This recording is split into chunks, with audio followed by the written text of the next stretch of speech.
will dismiss Mr. Kelly. We'll next hear from our only witness, and that is Commissioner Reddick. And I thank him again for appearing before us today. Your opening statement will be made part of the record in its entirety. I ask that you summarize your testimony in 5 minutes or less. To help you with that time, please keep an eye on the clock and the lights in front of you. If you do go over your time, I will notify you with a tap of my gavel. But we're here to listen to you. Commissioner, you may begin. Thank you, Chairman Pasquale and Camber, and the rest of the members who are here. I appreciate the opportunity to discuss IRS operations and our efforts to help taxpayers during the COVID-19 situation. Initially, Chairman, respectfully, I would like to indicate that I disagree and take exception to the terminology aided and abetted. I cannot speak to any matters associated with that, since those matters are in litigation, as well as those matters involve specific taxpayer information, which I'm not able to discuss. I respectfully wanted to make the record on that for you, sir. Now more than 2 years into my term as Commissioner of the IRS, I remain extremely proud to be working with the IRS and the exceptional employees of the Internal Revenue Service. Knowing that 96% of the gross receipts of our country flow through the IRS has strengthened my belief that a healthy, functional IRS is critical to the overall success and well-being of our country.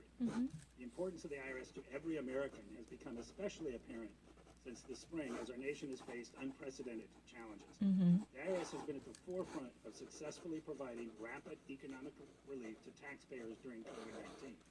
The IRS response serves to illustrate how critical it is for the agency to receive consistent, timely, and adequate multi-year funding such that we can succeed in providing the services that our country and our citizens so rightly deserve. IRS employees have worked since mid-March to implement major provisions of the CARES Act, especially the economic impact payments, which have helped millions of Americans during these challenging times. So far, approximately 160 million economic impact payments have been issued, totaling about $270 billion. Many of these payments recognize more than 2 people in a family. Delivering the economic impact No, I never actually had any difficulty. I understand that. payments, the Internal Revenue Service employees balanced the statutory requirement to deliver these payments, quote, as rapidly as possible, as dictated by the CARES Act, with a need for accuracy and a concern about potential fraud. The IRS correctly computed the amount of the payments of the first 157 million payments, according to our Inspector General, 98% of the time. I think that's miraculous, and it's a tribute to 90%. the strength of our. So right now, this Internal Revenue Service Commissioner is brought in front of the House committee to be questioned about the actual questions pressing the nation's treasury. First, what he mentions that there are certain cases concerning litigations ongoing, and that there are real private information concerning taxpayers. So he would not actually detail on this type of secret and privy information. That's really something. And he just really actually, says he took over the office ever since he has been part of this, administration's IRS. He's been very careful about officiating businesses, because the IRS is really the first station to receive most of American gross, up to 96 percentile of the U.S. gross would likely to be processed through the IRS. That means the nation's treasury is fundamentally controlled by the overview and oversight of this institution. That means this agency claims enormous power, and he's been very proud to overview this site while working closely with his colleagues. And since the nation has been under unprecedented challenges, he's been actually working so closely with the different organizations and the part of the administration to make sure that there will be serious help and assistance to reach out to the rest of taxpayers across the nation who might actually suffer from lack of money because more tax returns would be given on time, or following from the CARE Act, more paychecks in the name of the EIP, the economic impact payment, would be given. The initial 160 million people were given the total amount up to 270 billion.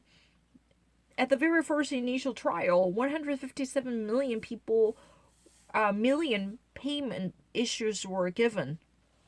These were actually done up to 90 percentile accuracy, and all the colleagues and the staffers and the subordinates of his worked really hard to follow the statutory order given from the Congressional Act as rapidly as possible, so no taxpayers would have claimed the absence of a payment on time. That was a very dedication this agency has been making since mid-March, when the intensified coronavirus outbreaks completely managed the nation's economic activities. So the total amount of the actual issuance of EIP, the economic impact payment, would be around 270 million. And the initial 157 million payments were made with 90 percentile accuracy, because the identification procedures should be done really quickly to reward the people. However, there should be no fraudulent trials to claim this type of payments more than once, or even actually there could be some people who might actually steal someone else's identity. In order to prevent any type of identity theft, there had been a rigorous documentation, checkups, and corroborations, even in the midst of such impiling horrendous, even Herculean loads of work. Now, all the people part of the IRS were very dedicated to go through rigorous amount of documents to make sure that proper payment would be made on time with no further delay. Meanwhile, no criminal acts can prevail in the midst of a crisis, in order to maximize efficiency of allocation of treasury. That was really the argument he made. The EIP's economic impact payment, our employees and the dedication of our employees. However, we readily acknowledge that there is more to do. Although the strength of our agency is the employees, the interaction of our employees in the communities in which they reside is equally important. During this period of time, our employees have been out, involved in, and engaged with local community organizations, trying to generate economic impact payments for people who are needy. We're essentially into the point of interacting with the unsheltered communities. We have interacted directly with more than 4,000 homeless shelters, numerous different organizations around the country, all as more specifically set forth in my more lengthy written testimony. Come on. he says that, of course, we did a great job, and our staffers are working really hard day and night to at least reach out to every household in the United States. Of course, still, given the immensity of the task ahead of us, there are still more work to be done, and we expect humble appreciation of our work, because we are still working on, and we are still improving the quality of our work to better serve American taxpayers. But meanwhile, while actually handing out this economic impact payments, we've been actually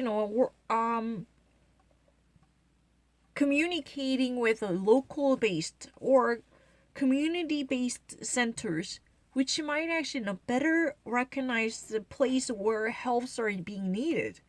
That means the local community organizers are being very cooperative, because we've been actively searching for their help to better assist the people who are in need. Especially, normally, where homeless people or panhandlers whose residencies are not clear, or who have no legally bound addresses, these people are very difficult to be traced or tracked down. even the IRS really wants to give out payments. I never actually knew that this would have taken over by the IRS. That's really the reason across the nation, more than 40,000 different shelters and community service organizations are being in contact with the IRS, the Internal Revenue Service, to at least track down the people whose residencies are irregular, who are not likely to have a registered addresses to pick up the paycheck given by the United States government in the name of economic impact payment. This is a corona compensations to actually help and support American taxpayers who are suffering from economic hardships coming from the COVID-19. That's what has been said. I didn't really know that. There you go, sure. Tomorrow is the deadline for registration of the economic impact payments on our non-filers portal. And I would like to encourage people who have not yet provided information through the non-filers portal to do so. During the pandemic, within a matter of days, we initiated the People First initiative, which postponed the deadline for filing to July 15, the latest time in the history of our country. We also temporarily adjusted numerous processes to help people and businesses during these So also, the final date of the registration for this economic impact payment is just around the corner. Tomorrow is the last day to actually sign up for this payment, which is really corona compensation for any individual. So non-filer who might actually still really need